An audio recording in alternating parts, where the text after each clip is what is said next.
کہ اللہ کے علاوہ کسی بھی ہستی کو مدد کے لیے نہیں پکار سکتے. ایاک نعبد و ایاک نستعین، اے اللہ تیری عبادت کرتے ہیں، تجھی کو مدد کے لیے پکارتے ہیں. ہم آپ کو بتاتے ہیں آپ نبی علیہ السلام کے گستاخ ہیں جو نبی علیہ السلام سے آپ مانگ رہے ہیں، حالانکہ ہمارے نبی علیہ السلام ہمیں یہ تعلیم دے کے گئے ہیں کہ ہر مشکل اور پریشانی میں اللہ سے مانگنا ہے. آپ نبی علیہ السلام سے مانگ کر رسول اللہ کے بہت بڑے گستاخ بن رہے ہیں کیونکہ آپ کی تعلیمات کے خلاف ہے.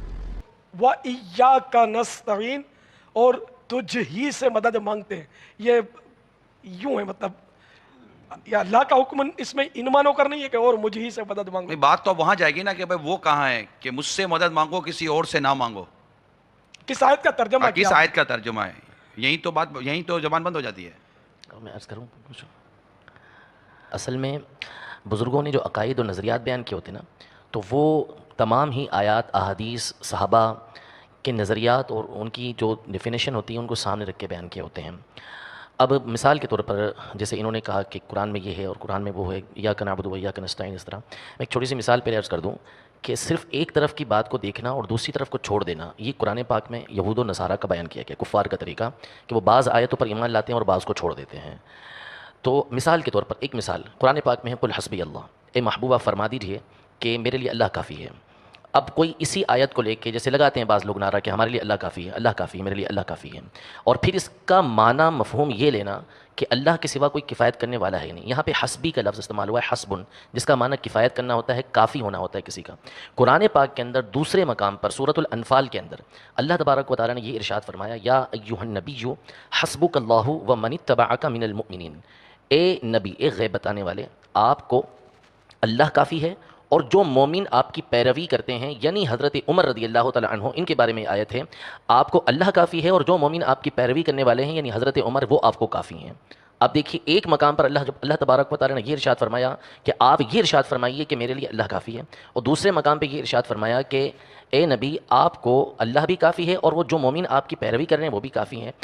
تو اب یہ کوئی شخص ایک ہی آیت کا نعرہ لگاتا رہے اور دوسری آیت کو چھوڑ دے تو پھر یہ مسلمانوں والا طریقہ نہیں ہے. مسلمان کا طریقہ کار یہ ہے کہ وہ ان دونوں آیتوں کے مفہوم کو دیکھے گا کہ مفسرین نے اس کا معنی کیا بیان کیا. اب وہی معنی جو مدد کے حوالے سے اتنی دیر میں بیان کیا جا رہا تھا وہی یہاں پر آئے گا کہ یہ ایک معنی یہ بنے گا اس کا کہ اللہ تبارک و تعالیٰ جو کافی ہے، اللہ تبارک و تعالیٰ جو بندے کی مدد کرتا ہے وہ اس کی حقیقی مدد ہے، وہ اس کی حقیقی کفایت ہے.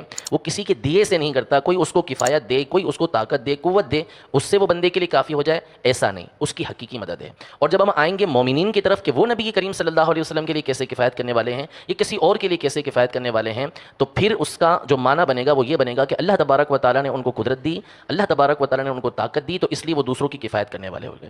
تو یوں دونوں آیتوں کے معنی بالکل درست ہو جائیں گے. قرآن کی آیت میں اس طرح کا کوئی ٹکراؤ نہیں. اس طرح کی اور بہت ساری مثالیں بن سکتی ہیں. غیب کی مثال لے لیں، قرآن پاک میں ایک مقام پہ یہ ارشاد فرمایا کہ غیب کا علم اللہ تبارک و تعالیٰ کو ہے، اور بعض مقامات پہ یہ ارشاد فرمایا کہ اللہ تبارک و تعالیٰ اپنے پسندیدہ بندوں کو غیب کا علم دیتا بھی ہے.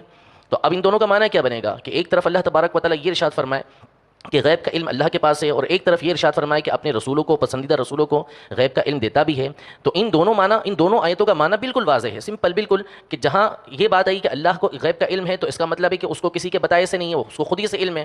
اور جہاں رسولوں کی بات آتی ہے، دوسروں کو غیب کی بات آتی ہے، تو پھر اس کا مطلب یہ ہوتا ہے کہ اللہ تبارک و تعالیٰ کے دیے سے ان کو غیب کا علم ہو جاتا ہے. تو یوں تمام آیات اور احادیث کو سامنے رکھ کر بزرگ جو ہے وہ عقیدہ بیان کرتے ہیں. اب قرآن پاک میں جن مقامات پر یہ بیان ہوا کہ ایاک نعبد و ایاک نستعین، کہ ہم تجھ ہی سے مدد مانگتے ہیں، تیری ہی عبادت کرتے ہیں، تجھی سے مدد مانگتے ہیں، تو اس کا مطلب یہی ہے کہ حقیقی مددگار یہ اللہ تبارک و تعالیٰ کی ذات ہے. اب دوسری طرف آئیے، قرآن پاک میں اللہ تبارک و تعالیٰ نے سورہ نازیات کے اندر یہ ارشاد فرمایا، فالمدبرات امرا، ان جانوں کی قسم کہ جو کائنات کے کام بناتی ہیں. کائنات کے کام، بارش برسانا، رزق دینا، تقسیم ہونا، یہ سارے کائنات کے کام ہیں. اب اللہ تبارک و تعالیٰ فرشتوں کی قسم یاد فرما رہا ہے کہ ان فرشتوں کی قسم کہ جو کائنات کے کام بناتی. کائنات کے کام کون بناتا ہے؟ لوگوں تک بارش کون پہنچاتا ہے؟ لوگوں کی مدد کون کرتا ہے؟ لوگوں کے پاس رزق کون پہنچاتا ہے؟ کون دیتا ہے؟ یہ سب اللہ تبارک و تعالیٰ دیتا ہے. لیکن یہاں پر اللہ تبارک و تعالیٰ فرشتوں کو کائنات کے کام بنانے والا فرما رہا ہے. شاہ عبدالعزیز محدث دہلوی رحمۃ اللہ تعالیٰ علیہ بہت بڑے محدث گزرے، بہت بڑے عالم دین گزرے، اعلیٰ حضرت کے استادوں کے استاد تھے. اعلیٰ حضرت ان کو علم کا پہاڑ فرمایا کرتے تھے، اتنے بڑے عالم دین تھے. یہ اپنی تفسیر عزیزی کے اندر فرماتے ہیں، فالمدبرات امرا، یعنی کائنات کی تدبیر بنانے والے. آپ فرماتے ہیں کہ جب اللہ کے نیک بندے اس دنیا سے رخصت ہوتے ہیں تو ان کی جو روحیں ہوتی ہیں وہ فرشتوں کے ساتھ مل جاتی ہیں اور اب لوگوں کے کام بنانا شروع کر دیتی ہیں.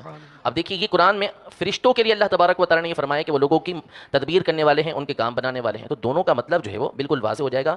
ایک حدیث پاک میں جیسا کہ یہ سوال کیا گیا کہ بھائی جب اللہ تبارک و تعالیٰ مدد کرتا ہے تو تم کیوں دوسروں سے مانگتے ہو، ایک حدیث پاک کے اندر یہ ہے کہ نبی کریم صلی اللہ علیہ وسلم نے یہ ارشاد فرمایا کہ جب تم کسی ایسی جگہ پر ہو کہ جہاں تمہارا کوئی مونس و غمخوار نہیں ہے، کوئی مدد کرنے والا نہیں ہے، تو وہاں پر تم یہ صدا لگاؤ، یا عباد اللہ اعینونی، یا عباد اللہ اعینونی، یا عباد اللہ اعینونی، اے اللہ کے بندو میری مدد کرو، اے اللہ کے بندو میری مدد کرو، اے اللہ کے بندو میری مدد کرو۔ یہ کون حکم دے رہا ہے؟ یہ نبی کریم صلی اللہ تعالیٰ علیہ وسلم حکم ارشاد فرما رہے ہیں کہ اللہ کے بندوں سے مدد کرو۔ مولا علی قاری رحمۃ اللہ تعالیٰ علیہ اس حدیث کی شرح کرتے ہوئے ارشاد فرماتے ہیں کہ اللہ تبارک و تعالیٰ کے کچھ نیک بندے وہاں پر موجود ہوتے ہیں، رجال الغیب وہاں پر موجود ہوتے ہیں جو بندے کے کام بنا دیتے ہیں۔ امام احمد بن حنبل رضی اللہ تعالیٰ عنہ، امام کبیر، اتنے بڑے امام، کروڑوں حنبلیوں کے پیشوا، ان کی صحیح سند کے ساتھ ان کے بیٹے نے اپنی کتاب کے اندر یہ بات لکھی ہے کہ حضرت امام احمد بن حنبل خود فرماتے ہیں کہ میری سواری جو ہے یہ بھاگ گئی، تو اب انہوں نے یہ نہیں کہا یا اللہ میری سواری روک دے، یا برابر میں بیٹھے ہوئے کسی شخص کو کہا ہو بھاگ کے جاؤ میری سواری کو روکو، بلکہ انہوں نے یہ کہا یا عباد اللہ احبسونی، اے اللہ کے بندو میری سواری کو روک دو۔ آپ فرماتے ہیں وہیں پر سواری رک گئی۔ اب یہ دیکھیں سواری بھاگ گئی ہے اور غیب میں بندوں کو یہ امام احمد بن حنبل پکار رہے ہیں کہ میری سواری روک دو۔ تو کیا امام احمد بن حنبل نے قرآن پاک نہیں پڑھا تھا؟ کیا امام احمد بن حنبل کے سامنے احادیث طیبہ نہیں تھی؟ بالکل تھیں، لیکن ان کا نظریہ یہی تھا کہ یہ سارے کے سارے جتنے بھی افراد مدد کرنے والے ہیں یہ اللہ تبارک و تعالیٰ کی مدد سے مدد کرنے والے ہیں۔ جہاں تک رہا یہ اللہ تبارک و تعالیٰ مدد کرتا ہے تو اس کے بندوں سے کیوں مدد مانگی جائے؟ ایک حدیث پاک بخاری شریف کی ہے، کتاب الزکوٰۃ کے اندر نبی کریم صلی اللہ تعالیٰ علیہ وآلہ وسلم نے اپنے صحابہ سے یہ ارشاد فرمایا کہ جب کوئی سائل سوال کرنے کے لیے آئے نا تو تم اس کی سفارش کیا کرو۔ سوال کر رہا ہے وہ نبی کریم صلی اللہ علیہ وسلم سے، لیکن نبی کریم صلی اللہ علیہ وسلم صحابہ کو فرما رہے ہیں تم اس کی سفارش کیا کرو، وجہ یہ ہے کہ تمہیں اس کا اجر دیا جائے گا، حالانکہ اللہ نے جو اپنے نبی کی زبان پہ فیصلہ فرمانا ہے وہ فرما دیا ہے۔ اب صحابہ کو ترغیب یہ دی جا رہی ہے کہ آپ کو کوئی سائل سوال کرنے کے لیے آتا ہے تو تم اس کی سفارش کرو تاکہ تمہیں اس کا ثواب حاصل ہو، حالانکہ وہ براہ راست نبی کریم صلی اللہ علیہ وسلم سے مانگ سکتا تھا۔ یہ صحابہ کو ترغیب دی۔ قرآن پاک میں اللہ تبارک و تعالیٰ نے یہ ارشاد فرمایا کہ یا ایھا الذین آمنوا اتقوا اللہ وابتغوا الیہ الوسیلہ، اے اللہ کے بندو، اے مومنو، اللہ سے ڈرو اور اللہ کی بارگاہ میں وسیلہ تلاش کرو۔ کیا ضرورت ہے ہمیں اللہ کی بارگاہ میں وسیلہ تلاش کرنے کی؟ کیوں تلاش کریں؟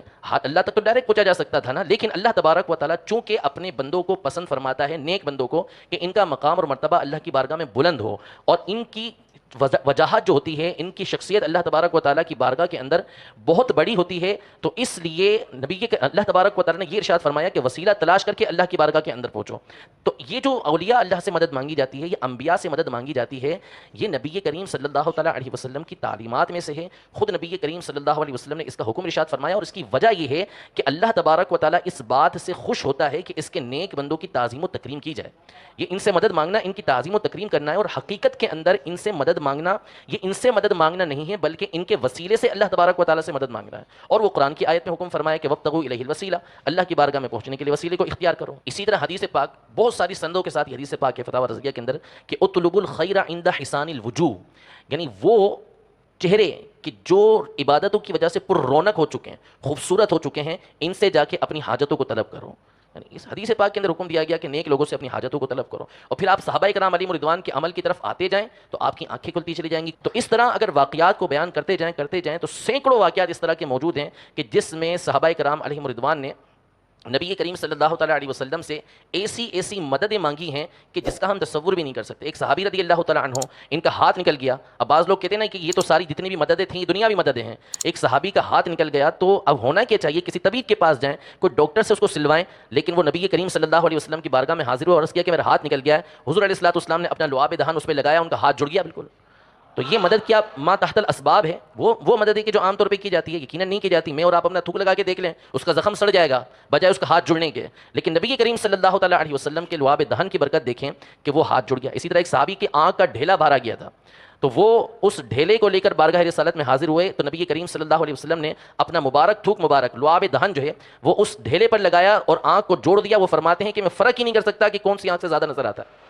تو یہ وہ مددیں ہیں کہ جو صحابہ کرام علیہم رضوان زندگی میں بھی حضور علیہ الصلوۃ والسلام کی ظاہری زندگی کے اندر بھی مانگتے رہے اور وصال ظاہری کے اندر بھی مانگتے رہے ہیں۔ تو اللہ رب العزت جل وعلا ہم سب کے عقیدے کی جو ہے وہ حفاظت فرمائے۔ تو قرآن کی تمام آیات کو دیکھ کر ہی عقیدہ بنتا ہے، اور یہ عقیدہ بزرگ اپنی کتابوں کے اندر عرصہ دراز پہلے بیان کر کے جا چکے ہیں۔ فیضان مشکل کشا، فیضان مشکل کشا۔